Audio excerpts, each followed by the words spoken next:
कर्म कभी डंडा लेके किसी को नहीं मारता, ध्यान रखना। कर्म घटना बनता है, कर्म परिस्थिति बनता है, कर्म भयानक रोग बनता है, कर्म बुद्धि को भ्रष्ट करता है, कर्म डिप्रेशन बनता है, कर्म नाना प्रकार की कुचिंताएं ये बनता है। आप समझो, बुरी दशा आने के पहले बुद्धि बदली जाती है, बुद्धि को भ्रष्ट किया जाता है, बुद्धि को गिराया जाता है। गुरु कृपा पात्र, हरि कृपा पात्र, बुद्धि को छोड़ दे विषयों की तरफ, ये तो बहुत बड़ी हानि का विषय है। सावधान, इस जन्म को मत बर्बाद करो, बहुत कृपा हो गई। जब हमारा शरीर पूरा होने को हो, बड़ी घबराहट होती है, बड़ी व्याकुलता होती है इंद्रियों को, मन को, अंतःकरण में। उस समय यदि भगवद आश्रय नहीं है तो जहां कहीं थोड़ी भी प्रियता रही होगी उसकी याद आ जाएगी। बैंक बैलेंस की, पुत्र की, परिवार की, पत्नी की, किसी की भी उस समय स्मृति आएगी। या आपने प्रभु का आश्रय नहीं लिया, उत्तम भजन नहीं हुआ, तो आपने जो अशुभ किए हैं वो आपके सामने सीन पैदा कर देंगे। उसी को आप देखते हुए शरीर छोड़ेंगे, अगला जन्म उसी में पहुंच जाएगा। लेकिन धाम की कृपा एक अमोघ है। देखो मन कैसे हमको फंसा रहा है, इस वस्तु में उसको लिया नहीं, इसमें तो नहीं, उसमें पूरा जीवन होता जा रहा है।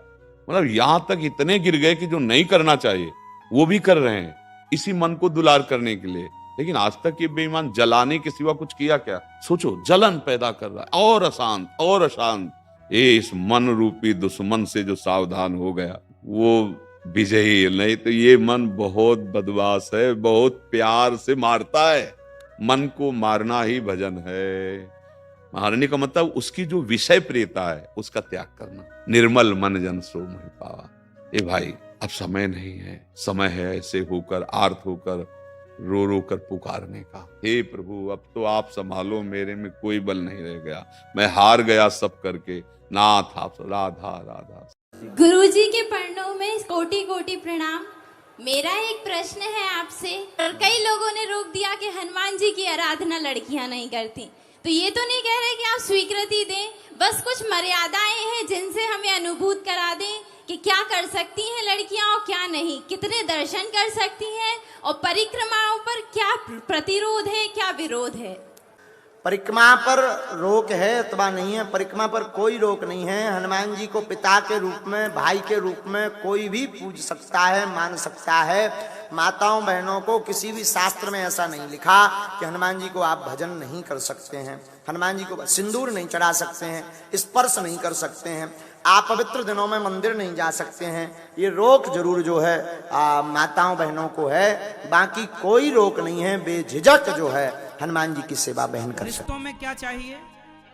थोड़ी सी सहनशीलता। पत्नी कुछ बोला करे ना तो पति को चुप रहना चाहिए, और पति कुछ बोले तो पत्नियां चुप रहें।